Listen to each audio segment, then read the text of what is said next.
টানা ৪২ বছর ধরে রোজা রেখে অনন্য দৃষ্টান্ত স্থাপন করা ইনসান আলীর মনের আশা শেষ পর্যন্ত পূরণ হলো। এলাকার সবাইকে বিদায় দিয়ে পবিত্র হজ পালনের জন্য সৌদি আরবের উদ্দেশ্যে গত ৪ জুন রাতে কুড়িগ্রাম ত্যাগ করেন ধর্মপ্রাণ এই মানুষটি। আল্লাহর রহমতে হজ যাচ্ছি, আজকে হজ যাচ্ছি আমরা, কিন্তু ৬ তারিখে পেলাম। ইনসান আলীর টানা ৪২ বছর ধরে রোজা রাখার সংবাদ ডিবিসি নিউজের ডিজিটাল মিডিয়ায় প্রচারের পর দরিদ্র ইনসান আলীকে আর্থিক সহায়তার পাশাপাশি পবিত্র হজ পালনের ব্যবস্থা করার ইচ্ছে পোষণ করেন ঢাকা বিশ্ববিদ্যালয়ের পরীক্ষা নিয়ন্ত্রক মোহাম্মদ বাহালুল হক চৌধুরী। তারই ধারাবাহিকতায় গত ৪ জুন ডিবিসি নিউজের প্রধান কার্যালয় পরিদর্শনে আসেন মোহাম্মদ বাহালুল হক চৌধুরী। এ সময় ডিবিসি নিউজকে একটি জল রঙে আঁকা ছবি উপহার দেন তিনি। ইনসান আলীকে হজে পাঠানোর অনুভূতি জানাতে গিয়ে আবেগাপ্লুত হয়ে পড়েন এই মহৎ প্রাণ মানুষ।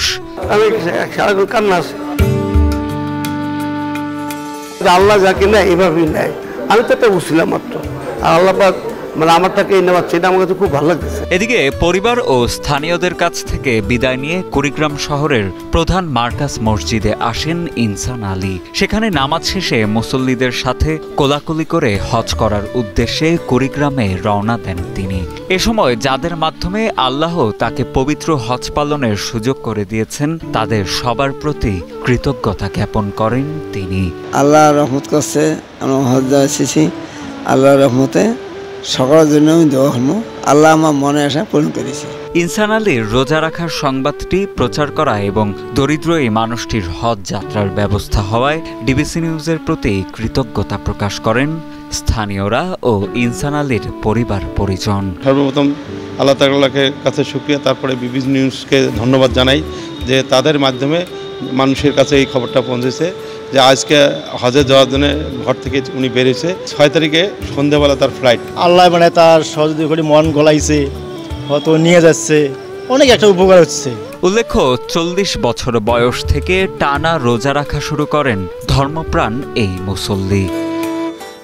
শুধুমাত্র ধর্মীয়ভাবে নিষেধ করা দিন ব্যতীত টানা ৪২ বছর ধরে একদিনও রোজা রাখা বাদ দেননি তিনি।